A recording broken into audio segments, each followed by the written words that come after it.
Hey guys, ayan po, ito po yung cloves or mismar sa Arabic.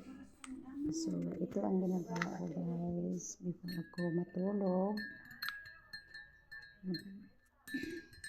Inom ako ng tubig, isang glass, at nilagyan ko ng tatlong cloves or mismar. Tatlo o apat. Pag maliit, apat. Pag malaki, tatlo.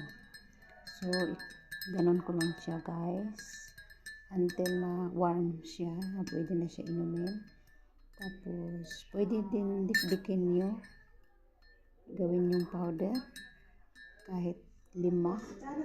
Tapos, magpakulo kayo sa kettle ng tubig. Ilagay nyo. Tapos, ipakulo nyo ng 10 minutes. Tapos, yan, painom nyo bago kayo matulog.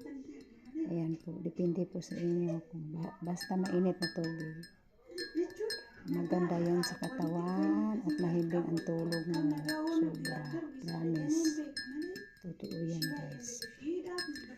So, gagawa din ako nito paano gawin para sa mukha. Kasi maganda ang result guys. Maganda ang mukha ko ngayon guys. Promise.